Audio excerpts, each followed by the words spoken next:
এই হাদিসে সরাসরি আমার রাসূল নিজে নিজের ওসিলা দিয়েছেন। এক আজীব রিওয়ায়াত আছে, হযরতে আলী কাররামাল্লাহু ওয়াজহুল কারীমের আম্মা হযরতে ফাতেমা বিনতে আসাদ তিনি যখন ইন্তেকাল করলেন, তো আমার রাসূল সাল্লাল্লাহু আলাইহি ওয়াসাল্লাম আপন চাচির লাশকে কবরে নামানোর আগে নিজে কবরে নেমে গিয়েছিলেন। কি ভাগ্য ছিল হযরতে আলীর আম্মার, দুনিয়ার নবী নিজে নেমেছেন, নেমে হাত তুলে দোয়া করছেন, আল্লাহুম্মা আয় আল্লাহ লাকিনহা হুজ্জাতাহা ওয়া ওয়াসি আলাইহা মাদখালাহা, আয় আল্লাহ আমার চাচিমার কবরের প্রশ্নের উত্তরগুলো সহজ করে দাও, চাচিমার কবরকে প্রশস্ত করে দাও। বিহাক্কে নবিয়িকা, দুনিয়ার মানুষ আমার ওসিলা পেশ করে তোমার দরবারে, আজ আমি নিজে নিজের ওসিলা পেশ করছি তোমার দরবারে। ওয়াল আম্বিয়া আল্লাযিনা মিন ক্বাবলি, আর আমার আগে আদম থেকে নিয়ে ঈসা পর্যন্ত যত নবী রাসূল দুনিয়াতে এসেছেন প্রত্যেকের ওসিলা পেশ করছি আমি তোমার দরবারে। কি বোঝা গেল? ওসিলা দেওয়া সুন্নাত, ওসিলাকে নাজায়েজ বলা বিদআত। যারা ওসিলা মানে তারাই সুন্নতি, যারা ওসিলাকে নাজায়েজ বলে তারা হলো বিদআতি। চলুন আগের দিকে যাই। ওসিলা মানে সবাই, কেউ স্বীকার করে কেউ স্বীকার করে না। গোয়াল বোঝেন? গোয়াল রাতের বেলা দুটো খাসিকে বেঁধে রেখেছে গোয়ালে, হলো সকাল বেলা ফজরের সময় হাজী সাহেব নামাজ পড়ে দেখছেন একটা খাসি মরে পড়ে আছে, খাওয়া চলবে? হায়াত মওত কার হাতে? আল্লাহর হাতে। এই খাসি মরলো কার হুকুমে? আল্লাহর। কে মারলো? আল্লাহ। খাওয়া চলবে না। আর একটা খাসি দাঁড়িয়ে আছে, জুমার নামাজের পরে এই ছাত্রটা গিয়ে 7 ইঞ্চির চাকু দিয়ে বিসমিল্লাহ আল্লাহু আকবার শুইয়ে দিল, খাওয়া যাবে? রাতেরটা কে মারলো? আল্লাহ। দিনেরটা কে মারলো?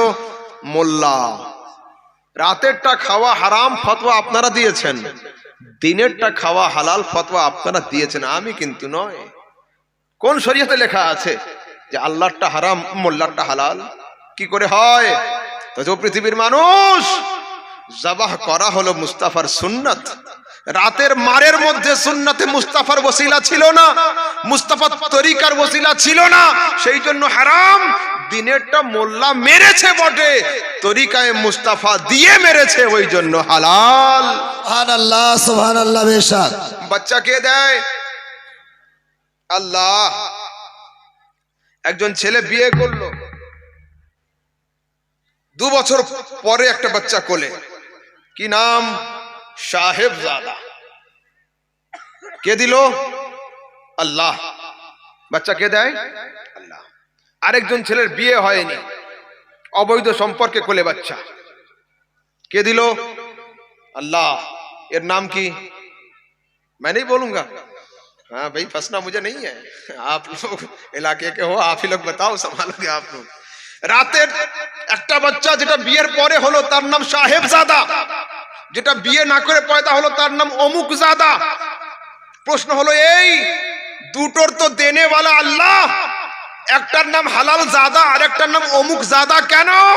তবে পৃথিবীর মানুষ, বিবাহ মুস্তাফার সুন্নাত, ও মুস্তাফার সুন্নাতের ওসিলাতে বাচ্চা পয়দা করেছে, ওই জন্য হালাল জাদা। আর ও সুন্নাতে মুস্তাফার তরিকা না নিয়ে বাচ্চা পয়দা করেছে, ওই জন্য অমুক জাদা। ওসিলা মানে সবাই, কেউ মুখে স্বীকার করে কেউ স্বীকার করে না। আরে আমার নবী সাল্লাল্লাহু আলাইহি সাল্লামের একটা ধাপ ছাড়া দুনিয়ার লোক চলতে পারবে না। হলো, চলুন আগের দিকে যাই। আমাদের সমাজে আজ আমলিয়াত থেকে দূরে এত সরানো হচ্ছে লোককে, কেন কেন সরানো হচ্ছে? আমার সমাজের আহলে হাদিসের যুবকরা সুন্নাত তো ছেড়েই দেয়, নফলের তো কোনো গুরুত্বই নেই তাদের কাছে। বুখারীর হাদিসে কি নেই? ইয়াতাকাররাবু ইলাইয়া বিন নওয়াফিল হাত্তা উহিব্বাহু। যখন কেউ বরাবর ডিউটি করে তো সমান বেতন পায়, ওভার টাইম যখন ডিউটি করে তখন বোনাস পকেটে আসে। তো আরে পাঁচ ওয়াক্তের নামাজ হাজরাতের উপরেও ফরজ, আমার উপরেও ফরজ, পীর সাহেবের উপরেও, মুরিদ সাহেবের উপরেও। তো পীর পীর হয় কি করে, মুরিদ মুরিদ হয় কি করে? মুরিদ যখন ঘুমায়, পীর তখন নফল ইবাদতে মগ্ন থাকে, ওই জন্য ও পীর হয়। বুখারীর হাদিসে হলো ইয়াতাকাররাবু ইলাইয়া বিন নওয়াফিলে। আরে কোনো মানুষ যখন নফল ইবাদত বেশি বেশি করে তখন ও আস্তে আস্তে আমার কাছে আসে, আমি খোদা তাকে নিজের করে নি। হলো, তোমরা আগে তারাবির রাকাত কমিয়ে দিলে, 20 ছিল 8 করলে, বিতির 3 ছিল 1 করলে, ফের শবে বরাত ছিল উঠিয়ে দেওয়ার প্ল্যান, লাইলাতুল কদর আসছে বেদাতের ফতোয়া দিলে। আমলের দিকে এত কম কেন? কোরবানি আমাদের কদিন চলে? 3 দিন, ওনাদের কাছে আবার 4 দিন। মানে আমল ইবাদতে খুব কম, খাওয়া দাওয়াতে আবার বেশি একটা দিন কেন? হ্যাঁ শুনুন, এইখানে মেকআপ করে কোনো লাভ হবে না। যদি কারো দিল সাফ থাকে তবে দুনিয়া ওর নজরে সাফ থাকবে। কেমন? আমি আহমদ রাজা এখানে বসে, ছাত্ররা হাজরাতরা বড় আদব করে ভালোবেসে আমাকে স্টেজে আনলো, ওয়াজ করুন শুনবো। যদি এখন আমার রূহ আমাকে বলে আহমদ রাজা তুমি থাকো, আমি চললাম, কি হবে? ওয়াজ করা দূরের কথা, আমি এখানে বসেও আর থাকতে পারবো না। একটু আগেই যারা নারা দিল আমার নামের হাজরাত বলে, তারা আমাকে আর হাজরাত বলবে না। যে ছাত্ররা হুজুর বলছিল তারা হুজুর আর বলবে না। যারা বক্তা বললো তারা বক্তার বলবে না। আরে সবাই বলবে লাশটাকে সরিয়ে নিয়ে চলো। अरे कौन था मेरे अंदर जब मैं हजरत था, कौन गया मुझसे, मैं लाश बन गया। তা বলছে আরে দুনিয়াবাসী মানুষ শোনো, যে তোমার ভিতরে ছিল, যার কারণে তুমি সম্মান পাচ্ছিলে, তার নাম হলো রূহ, আর যে নেই তার নাম হলো রূহ। তো আহমদ রাজা, তোমার হাত যদি কেটে যায় তুমি আছো, তোমার চোখ যদি অন্ধ হয়ে যায় তুমি আছো, তোমার নাকে ঘা হলে তুমি আছো, মুখে অসুবিধা হলে তুমি আছো, কিন্তু তোমার হাত পা দেহের অঙ্গ প্রত্যঙ্গ সবকিছু ঠিক থেকে যদি ভিতরের প্রাণ পাখি উড়ে যায়, তোমার থাকা হবে না, না থাকাতে গণ্য হয়ে যাবে। তো যার থাকার নাম থাকা, যার চলে যাওয়ার নাম চলে যাওয়া, ও পৃথিবীর মানুষ। এসো আমরা সবাই তাকে পাক সাফ বানানোর জন্য চেষ্টায় লেগে যাই। একজন মানুষ যখন পানিতে ডুবে যায়, পানি খুব আদর করে ওকে ভিতরের দিকে ডোবাতে চায়। সমুদ্রে পানি কি ডোবায় না, ওকে ডুবিয়ে নেয়। आओ अंदर आओ, और आओ, और आओ, गहराई की तरफ आओ। ডুবিয়ে নিয়ে কি পানি সারা জীবন রেখে দেয় ওকে? আধ ঘন্টা পরে উঠিয়ে ফেলে দেয়। শুধু ফেলে নয়, ব্যারেল করে ছেড়ে দেয়। জিজ্ঞাসা করুন তো পানিকে, पानी आध घंटा आगे एत भालोबासले, अंदर आओ, बड़े प्यार से तुमने बुलाया, अब क्या हुआ, तुम्हें फेंका क्यों? अच्छा हाँ, आमी तुम्हार देहेर संगे सम्पर्क राखिनी, যতক্ষণ দেহের মধ্যে প্রাণ পাখি ছিল আমি পানি তোমাকে খুব কাছে করছিলাম। আমার চাহিদার জিনিস যখন উড়ে গিয়েছে তো তোমার নিয়ে আমার কোনো কাজ হবে না। ও পৃথিবীর মানুষ, কেবলমাত্র একটা মাত্র এক্সাম্পল দিলাম আমি, বাকি দুনিয়ার সবকিছু মিলিয়ে নেন আপনি। দুনিয়ার কেউ আপনাকে ভালোবাসে না, দুনিয়ার সবাই আপনার আত্মাকে ভালোবাসে। তো আসুন আত্মা শুদ্ধির কাজে লেগে যাই। এই রুহের মধ্যে যদি রুহানিয়ত পয়দা না হয় তো এই জীবন বেকার। বর্তমানে আমার সমাজে সুফিবাদ, আধ্যাত্মিকত্ব, তাসাউফ, স্পিরিচুয়াল ম্যাটারকে আমার সমাজের কিছু যুবকরা সরিয়ে দিতে চায়। শোনো, ফেয়ার অ্যান্ড লাভলির পাত্তা শেষ হয়ে যাবে, চেহারা রঙিয়ে রঙিয়ে, কিন্তু কোনো কাজ হবে না যদি তোমার অন্তর সাফ না থাকে, তোমার দিল সাফ না থাকে। তো যখনই দিলের কথা আসলো, রুহের কথা আসলো, তো হাকিমুল উম্মত हजरत मौलाना अहमद यार खान नाइमी रहमतुल्लाह अलैह लिखছেন, रूह क्यों ना हो मुस्तरिब ऐसी मौत पर, अरे सुनते हैं कि मर के होगी जियारत रसूल की। अरे আমার আত্মা মওতের জন্য চঞ্চল হবে না কেন? আমি শুনছি মরার পরেই নাকি মুস্তাফার জিয়ারত হবে, শুনছি মরার পরেই নাকি নবীর জিয়ারত হবে। নবীকে যখন আমি কবরে পাবো আমি अहमद यार खान की করব तो वो कब्र में जैसे मैं उनको पाऊं पकड़ के दामन मचल ही जाऊं। अरे जो दिल में रह के छुपे थे मुझसे आज वो जलवा दिखाने आए हैं। नबीকে যখন আমি কবরে পাবো দামান খানা ধরে লুটিয়ে পড়বো কি বলবো जो दिल में रह के छुपे थे मुझसे आज वो जलवा दिखाने आए हैं। যে নবী অন্তরে থাকতেন না দেখে ইয়া নবী সাল্লাল্লাহু আলাইহি না দেখে মুস্তাফা জানের রহমত না দেখে ইয়া রাসূলুল্লাহ না দেখে ইয়া হাবিবাল্লাহ আজ সেই মুস্তাফা হাজির হয়েছেন আপন দর্শন করানোর জন্য। হে যুবক শোনো, আমার আগে নাত পড়ছিলেন হযরতে ইউসুফ আলাইহিস সালামের ঘটনার দিকে হালকা ইঙ্গিত দিয়েছেন। এইখানে আমিও 2-5 মিনিট ওই সাবজেক্টের উপরে ইঙ্গিত একটু দিই। দুরূদ শরীফ পড়ো আল্লাহুম্মা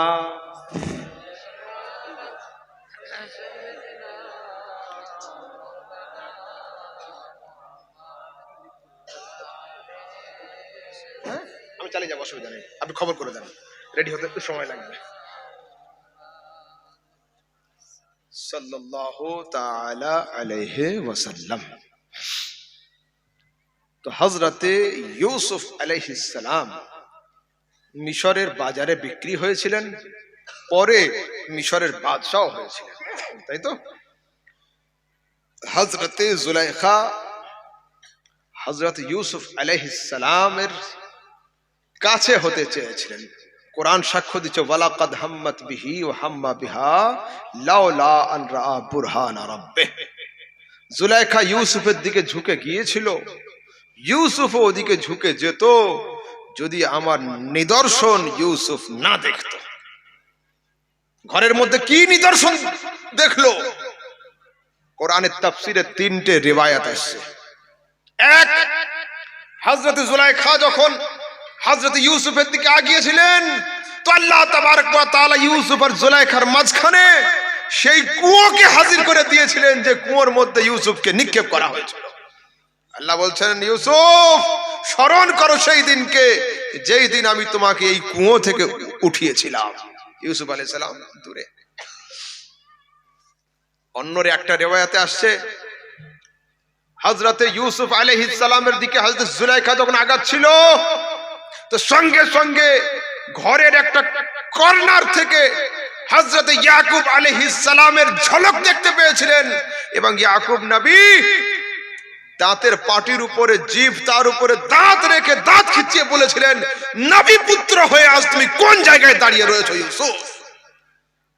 প্রশ্ন হলো এই, সায়েন্সের কেরামতি যেখানে ফেল, ঘরের মধ্যে দুজনে থাকে, দুনিয়ার কোন শক্তি নেই তাদেরকে বের করে আনবে, কিন্তু পয়গম্বর আল্লাহ পাকের নবীগণ এমন হন যে হযরতে ইয়াকুব কেনান থেকে 1 সেকেন্ডের মধ্যে হযরতে জুলাইখার রুমের মধ্যে গিয়েছিলেন।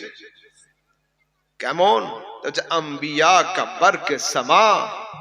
ওরে নবীগণ হলেন আসমানের বিদ্যুতের ন্যায়, বিদ্যুৎ যখন চমকায় 1 সেকেন্ডের জন্য পুরো এলাকাকে আলো করে দেয়, দ্বিতীয় সেকেন্ডে বিদ্যুতের কোনো খবর আর খুঁজে পাওয়া যায় না। আম্বিয়া বরকে সামা। ওরে আল্লাহ পাকের নবীগণ হলেন আসমানের বিদ্যুতের ন্যায়, মাঝে মধ্যে নবুয়তি ঝলক দিয়ে দুনিয়া দর্শন করে নেয়, পরের সেকেন্ডে খোদার খোদাইতে গিয়ে ইবাদতে মগ্ন হয়ে যায়, দুনিয়া কোনো খবর আর থাকে না। তো হযরত ইউসুফ আলাইহিস সালাম ঝটকা দিয়ে দৌড় আরম্ভ করেছেন দরওয়াজার দিকে। শীষ মহলের 70টা দরওয়াজা ছিল, প্রত্যেকটা দরওয়াজা লক ছিল, তালা দেওয়া ছিল। আল্লাহ পাক বলছেন, জিবরিল আরশ ছাড়ো, ফরশে যাও। মেহবুব ইউসুফ দৌড়াচ্ছেন, তার দরওয়াজার কাছে পৌঁছানোর আগে প্রত্যেকটা তালা খুলে জমিনে পড়ে যাওয়া আমার চাহিদা। তো হযরতে ইউসুফ আলাইহিস সালামের দৌড় শুরু হয়েছে, জিবরিল ফেরেশতা প্রত্যেকটা দরওয়াজাকে খুলে দিয়েছেন। পরে কিন্তু মামলা উল্টো হলো, কোর্টে হযরত ইউসুফ আলাইহিস সালামের উপরে কেস আসলো, বিচারকরা ফয়সালা করলো, রুমে তো কেউ ছিল না, মাত্র 2 জন, তো সত্য মিথ্যা জানবো কি করে? তা বললো দেখতে হবে, যদি জুব্বার সামনের অংশ ছেঁড়া থাকে তাহলে ইউসুফ আলাইহিস সালাম দোষী হবেন, আর যদি জুব্বার পিছনের দিকে ছেঁড়া থাকে ইউসুফ আলাইহিস সালাম নির্দোষ হবেন, জুলাইখা দোষী হবে। কেন? যদি কেউ সামনে আসতে চায় আর আপনি কাউকে দূরে সরাতে যান, ধরবেন কোথায়? এইখানে জামা ধরে ঠেলে দিবেন, তো ছিড়বে সামনের দিকে। আর যদি কেউ পালাতে চায়, আপনি ধরতে চান, হাত মারবেন কোথায়? পিঠের দিকে। তো যখন রাজ দরবারে হযরত ইউসুফকে আনা হয়েছিল, তো হযরত ইউসুফের জুব্বার পিছনের দিকটা ছেঁড়া ছিল। সঙ্গে সঙ্গে মিশরের বাদশা উঠে বলল, ইউসুফ আরিজান হাজা, এতে মুখ ফিরিয়ে নাও। মহিলা সম্পর্কে বললো, ইন্না কাইদাকুন্না আযীম, নিশ্চয়ই মেয়েদের চক্রান্ত হলো খুব সাংঘাতিক। কোরআন শোনাচ্ছি আমি। এবার ফয়সালা তো হলো, কিন্তু সেই দেশের বড় বড় সম্ভ্রান্ত ঘরের মহিলারা হযরত ইউসুফ আলাইহিস সালামের দিকে ধাবিত হওয়ার কারণে জুলাইখার দিকে আঙ্গুল ওঠালো। জুলাইখা, বাড়ির কাজের ছেলের দিকে তুমি ধাবিত হয়ে গেলে।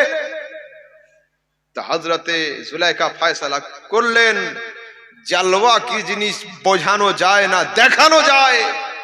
সবাইকে ফল সহ ছুরি সহ দাওয়াত করলেন আপন রাজপ্রাসাদে, লাইন করে বসিয়ে দিলেন। আর বলছে, ইউসুফ, মুখের উপর থেকে জালওয়া সরাও, পর্দা ওঠাও, তুমি একবার হেঁটে চলে যাও। তো বলুন, আমার সামনে দিয়ে যদি একজনকে হাঁটতে বলা হয়, স্টেজটা পার করো, ক ঘন্টা সময় লাগবে? 20 সেকেন্ড, 10 সেকেন্ড, 30 সেকেন্ড, এর বেশি তো লাগবে না। তো হযরত ইউসুফ আলাইহিস সালাম মুখের পর্দা সরিয়ে একবার হেঁটে চলে গিয়েছিলেন। কোরআন সাক্ষ্য দিচ্ছে, কাত্তানা আইদিয়াহুন্না, সমস্ত মহিলারা ফল পার করে হাত কেটে ফেলেছিল, আর মুখ দিয়ে একটা আওয়াজ করেছিল, কে গেল এটা?